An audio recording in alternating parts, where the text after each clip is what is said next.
دنیا کو زندگی گزارنے میں، اپنے معاملات میں تاریخ کی ضرورت پڑتی، نظم و ضبط کے لیے۔ بہت سے معاملات ہیں ان کو طے کرنے کے لیے۔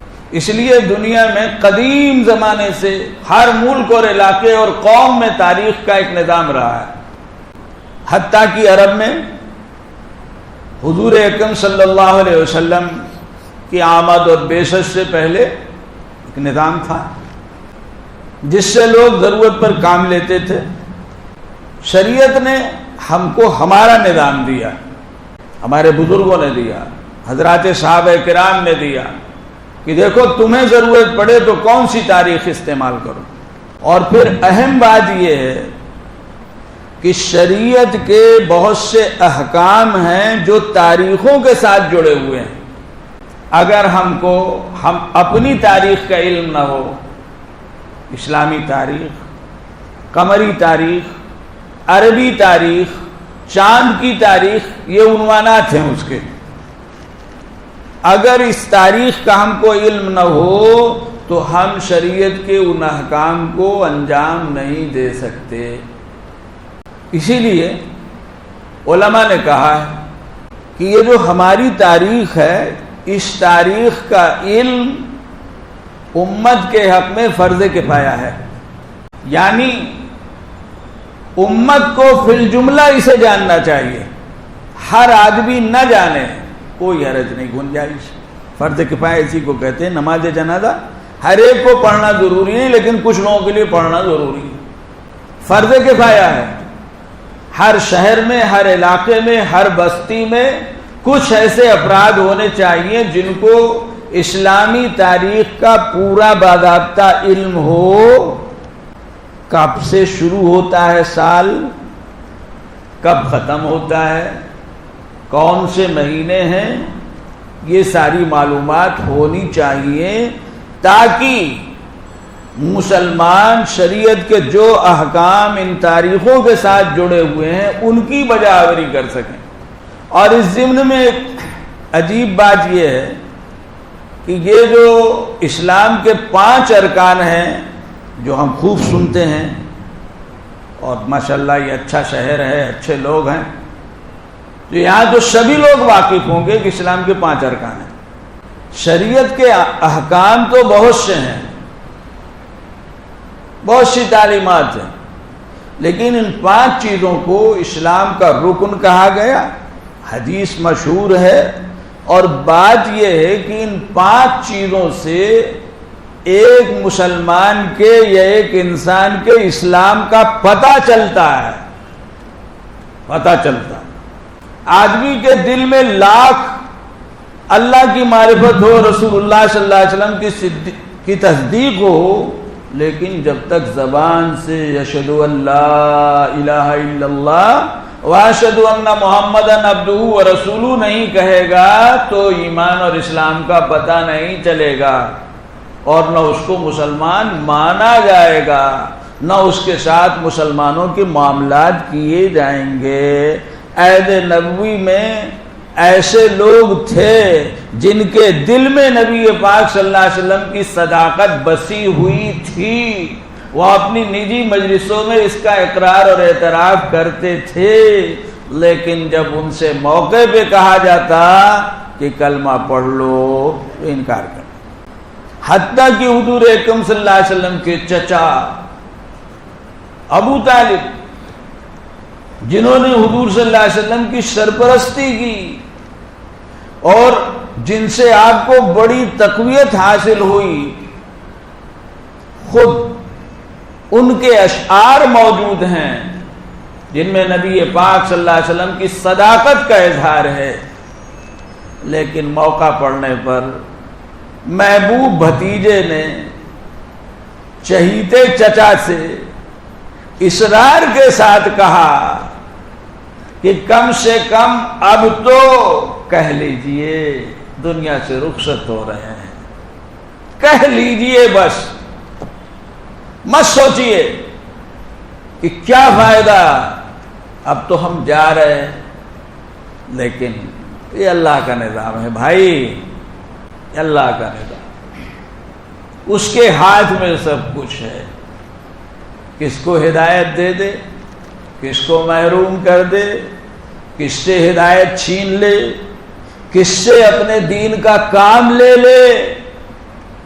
ضروری نہیں ہے کہ مسلمانوں ہی سے کام لے اور مسلمان سے ہی کام لے، موقع پڑتا ہے تو بسا اوقات اپنے کسی دشمن کو کھڑا کر دیتے ہیں اسلام کے کسی بڑے کام کے لیے۔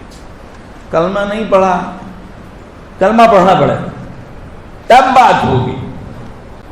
ایک دوسری چیز نماز، روزہ، یہ سب چیزیں وہ ہیں، 5 چیزیں جن سے آدمی کے اسلام اور ایمان کا پتہ چلتا ہے۔ جب تم مسلمان ہو گئے دل سے تو اظہار کرو اس کا۔ مسجد جاؤ 5 وقت کی نماز پڑھنے کے لیے، مسجد نہیں جاؤ گھر میں پڑھتے رہو گے تو بے نمازی شمار ہوگے، دنیا میں بے نمازی کا حکم ہوگا۔ روزہ، زکوٰۃ، حج، یہ ارکان ہیں، ان کی انجام دہی ہے، نہیں کرو گے تو کچھ اور الزام آئے گا۔ تو ارکان اسلام یہ اس لیے ہیں بزرگوں دوست، ان میں سے 2 رکن ایسے ہیں بلکہ 3 ایسے ہیں کہ جن کا تعلق اسلامی تاریخ سے ہے، اسلامی تاریخ سے۔ سال میں 1 مہینے کا روزہ فرض ہے نا بھائی، 1 مہینے کا روزہ فرض ہے۔ وہ مہینہ کون سا ہے؟ رمضان کا ہے۔ پہلی رمضان سے 29-30 تک روزے رکھنے ہیں۔ اب رمضان کے مہینے کا پتہ ہوگا تب تو ہم روزہ رکھیں گے، استقبال کریں گے، تیاری کریں گے، فکر کریں گے۔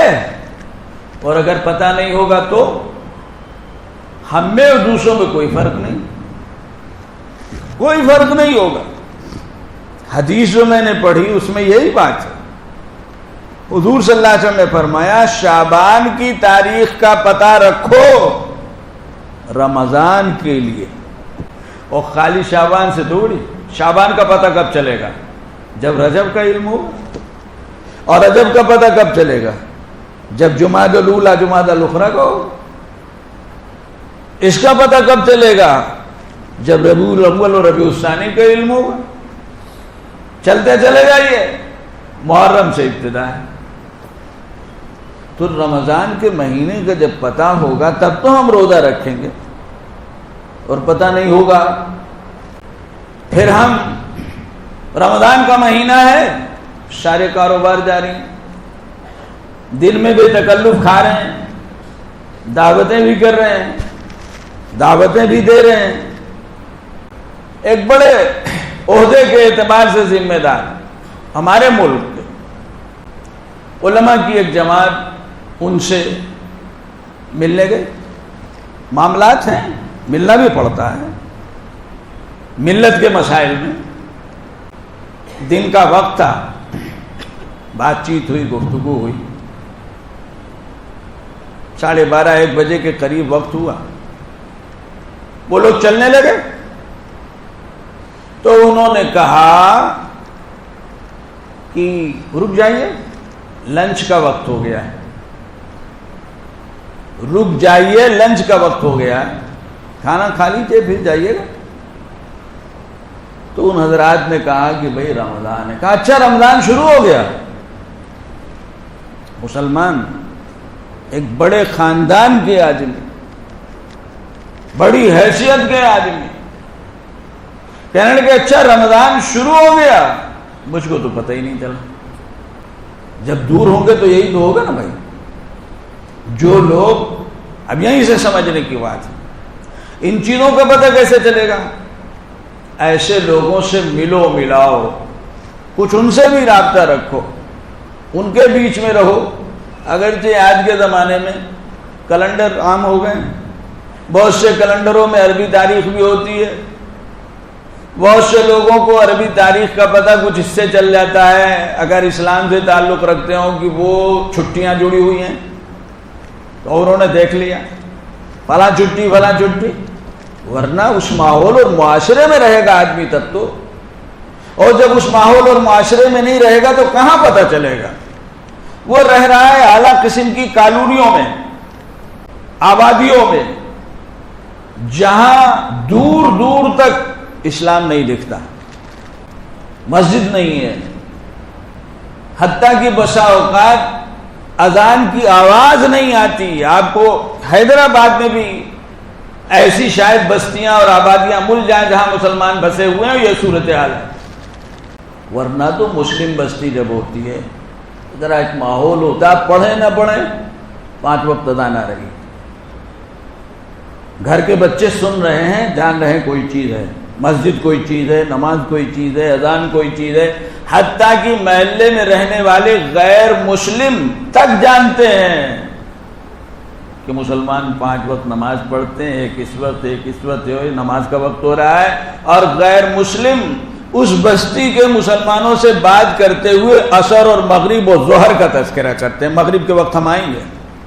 ماحول معاشرے کی بات ہے نا بھائی، ہائی فائی ذہن جب بنا لیا، ایسی جگہ رہو جہاں دور دور مسلمان نہ ہوتے ہوں، اس لیے کہ مسلمان بہت گندے ہوتے ہیں، بہت گندے رہتے ہیں، بہت سے مسلمان بھائی اس لیے مسلم بستیوں میں نہیں رہتے۔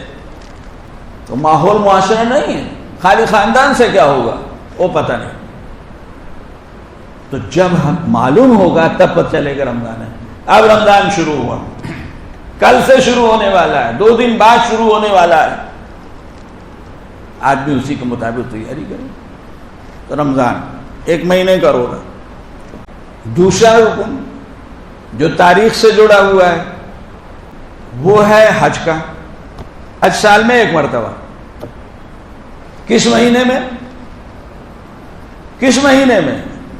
ذی الحج۔ اور ذی الحج کی متعین تاریخیں 5 دن کی، 5 دن۔ اب ظاہر ہے اس کے لیے ذی الحج کا مہینہ معلوم ہونا چاہیے، تب تو آدمی اس مہینے میں حج کا نظام بنائے گا، تیاری کرے گا۔ دوسرے مہینے میں نہیں حج ہو سکتا، نہ دوسرے دنوں میں حج ہو سکتا ہے۔ زکوٰۃ، تیسرا رکن۔ زکوٰۃ سال میں 1 مرتبہ دی جاتی ہے، اور سال پورا ہونے پہ دی جاتی ہے۔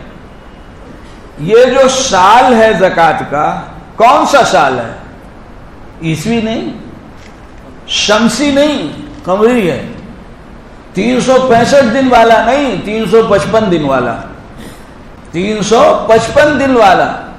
سال میں 10 دن کا فرق ہو جاتا ہے، چلتے چلے جائیے تو 35 سال کے آس پاس میں سال بھر کا فرق ہو جاتا ہے، سال بھر کا فرق ہو جاتا ہے۔ اب اگر زکوٰۃ دی جائے گی عیسوی تاریخ سے، مارچ اپریل اور جنوری کے حساب سے، اور ہم اسی پہ رہیں گے، اور اللہ نے ہم کو زندگی دی، 35 سال گزر گئے، تو 1 سال کی زکوٰۃ چلی گئی نا بھائی، چونکہ ہم نے تو اس تاریخ کو جانا نہیں۔ قمری حساب سے سال مانا جائے گا، حساب لگایا جائے گا۔ یہ اہمیت ہے بزرگوں دوستو، 3 ارکان۔ اس کے علاوہ عید الفطر کا مسئلہ ہے، پہلی شوال جو رمضان سے متصل ہے۔ عید الضحیٰ کا، عید الاضحیٰ کا مسئلہ ہے، 10 ذی الحجہ۔ تو اب یہ تاریخی نظام جب ہمارے علم میں ہوگا تب تو ہم شریعت کے احکام کی بجا آوری کریں گے، اور نہیں ہوگا تو شریعت کے ان احکام کی بجا آوری کیسے کریں گے بھائی؟ رمضان کے روزے نہیں رکھیں گے، روزہ رکھنے کا شوق ہوا، مثلا ہم نے سنا کچھ، تو ہم عید کے دن روزہ رکھیں گے، جو حرام ہے، سخت گناہ ہے۔ بزرگوں دوستوں، ہر چیز کی ایک حد ہے، ایک نظام ہے۔ نماز بہت اچھی چیز ہے، تو جب جی چاہے پڑھ لیں، کوئی پابندی نہیں ہے۔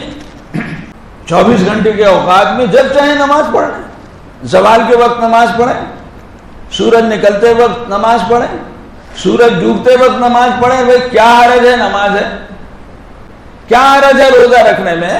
عبادت ہی تو ہے۔ آخر رمضان میں 1 مہینے کا روزہ رکھتے ہیں تو یہ 1 دن اور صحیح، 1 دن اور صحیح۔ ذی الحج میں 10, 11, 12, 13 روزہ رکھ لیا. ارے بھائی، جس ذات نے اپنی رضا اور خوشی کے لیے یہ عبادت ہم کو دی ہے، اسی نے ان دنوں میں روزہ رکھنے سے منع کیا.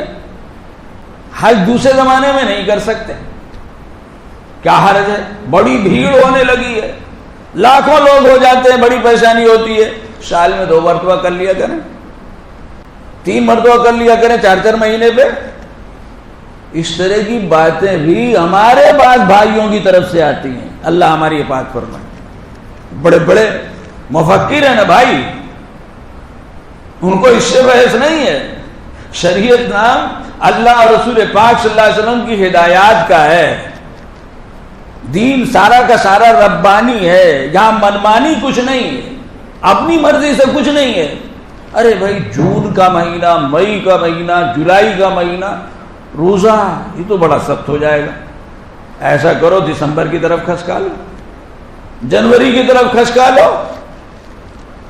ہمارے ایک بزرگ، بڑے بزرگ، ان سے ملک کے بہت بڑے عہدیدار نے ایک ملاقات میں کہا کہ حضرت، ان کے بڑھاپے پہ ترس کھا کے، حضرت رمضان آ رہا ہے، بڑا سخت موسم ہے، اب کی جنوری میں کر لیجئے گا. وہ بیچارے تو غیر مسلم تھے. اب کی جنوری میں کر لیجئے گا تو کیا اس کے گنجائش ہے؟ یہاں جنوری جون سے کوئی بحث نہیں ہے، بحث ہے ماہ رمضان سے. ماہ رمضان جون میں پڑے تو روزہ رکھنا، اور جنوری میں پڑے تو روزہ رکھنا. ہمارے اختیار میں کچھ نہیں ہے. سال میں حج 1 مرتبہ رکھا گیا ہے. جس نے حج فرض کیا اور جس نے ہم کو بتایا، سکھایا، ان کو پتا تھا کیسی بھیڑ ہوگی، کیا حالات ہوں گے، کتنی پریشانیاں ہوں گی. لیکن انہوں نے یہ نہیں کہا کہ جب تک بھیڑ کم ہو تب تک ذی الحجہ میں کرنا، 1 مرتبہ کرنا، جب زیادہ ہونے لگے تو سال میں 2 مرتبہ کر لینا، 6 مہینے پہ نظام بنانے. تو یہ تاریخ ہمارے علم میں نہیں ہوگی بزرگوں دوستوں، تو ہم شریعت کے احکام کی، اتنے بڑے بڑے احکام کی بجاوری کیسے کریں گے؟ اس لیے اس کا علم فرض کفایہ ہے. فرض کفایہ ہے. ہونا تو یہ چاہیے کہ ہر مسلمان واقف ہو. اور آج اس کے ذرائع بہت ہو گئے، کیلنڈر ہے، اور ہم لوگوں کے پاس جو چیزیں ہیں خود ان کے واسطے سے بھی علم ہو جا رہا ہے. ورنہ ہر ماحول اور معاشرے میں اور اس کا علم رکھنے والے ہونے چاہیے. اور اس مسجد ہے، ایسی جگہیں ہیں، وہاں باضابطہ تاریخیں نمایاں کرنی چاہیے تاکہ ہر ایک کو علم ہو سکے. بھائی کون سا مہینہ چل رہا ہے، کون سا مہینہ چل رہا ہے، کون سا مہینہ چل رہا ہے. فرض کے علاوہ کچھ روزے بعد دوسرے مہینوں سے جوڑے گئے ہیں، ہمیں معلوم. مثال کے طور پر محرم ہے. تو اب محرم میں عاشورہ کا روزہ ہے. یہ روزہ ایسا نہیں ہے کہ حضرت حسین رضی اللہ تعالیٰ عنہ جب شہید ہوئے تو شروع ہوا، جیسے ابھی آپ نے کچھ باتیں سنی مولانا. ایسا نہیں ہوا کہ لوگوں نے سوچا کہ ارے وہ بھوکے پیاسے یہاں جو رخصت ہو گئے تو اب ہم ان کی یاد میں 10 محرم کو روزہ رکھا کریں. یہ روزہ تو پہلے سے تھا، پہلے اسلام کے پہلے سے روزہ، اسلام کے پہلے سے یہ روزہ یہودی رکھا کرتے تھے. یہودی ہی نہیں، مکہ مکرمہ کے کفار یعنی قریش کے لوگ بھی 10 محرم کا روزہ رکھا کرتے تھے. صحیح حدیثوں موجود ہے بخاری وغیرہ میں سب دیکھتے. ہجرت کے پہلے سال تک،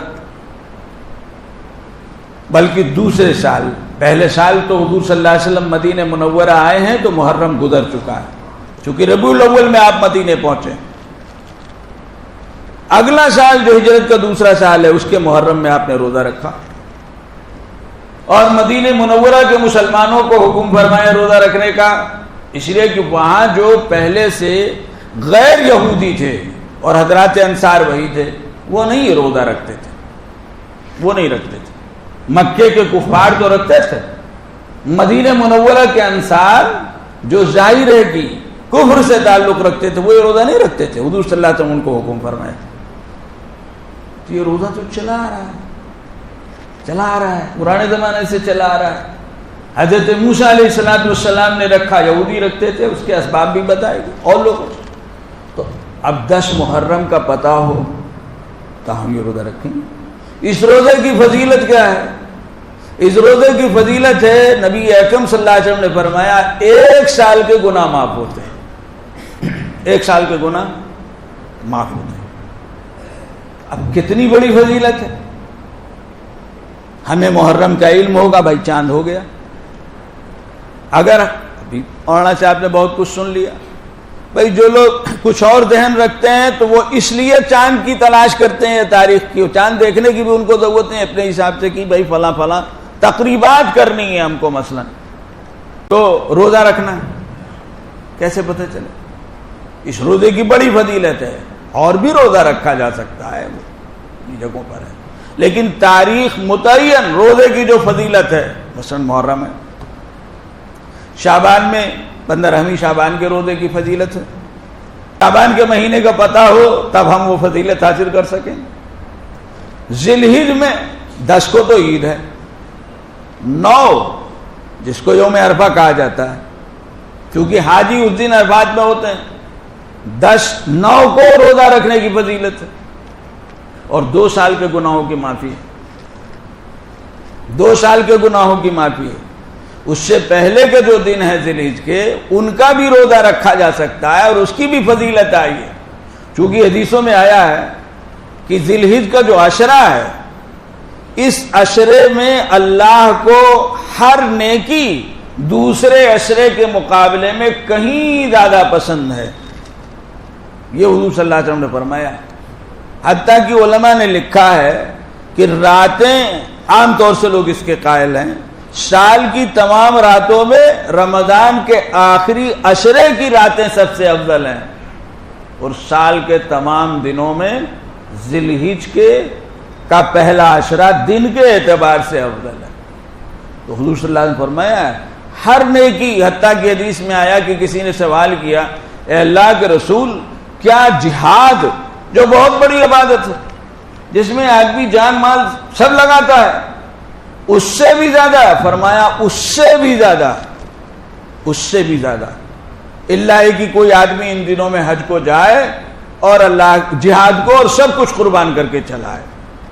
تو اب سوچئے کہ اگر ہم کو اپنی تاریخ کا علم نہیں ہوگا تو شریعت کے یہ احکام, خاص طور سے یہ ارکان, رمضان کے روزے کا نظام, حج کا نظام اور زکوٰۃ کا حساب, اور عورت جو عدت وفات گزارتی ہے وہ بھی اسی سے جڑا ہوا ہے.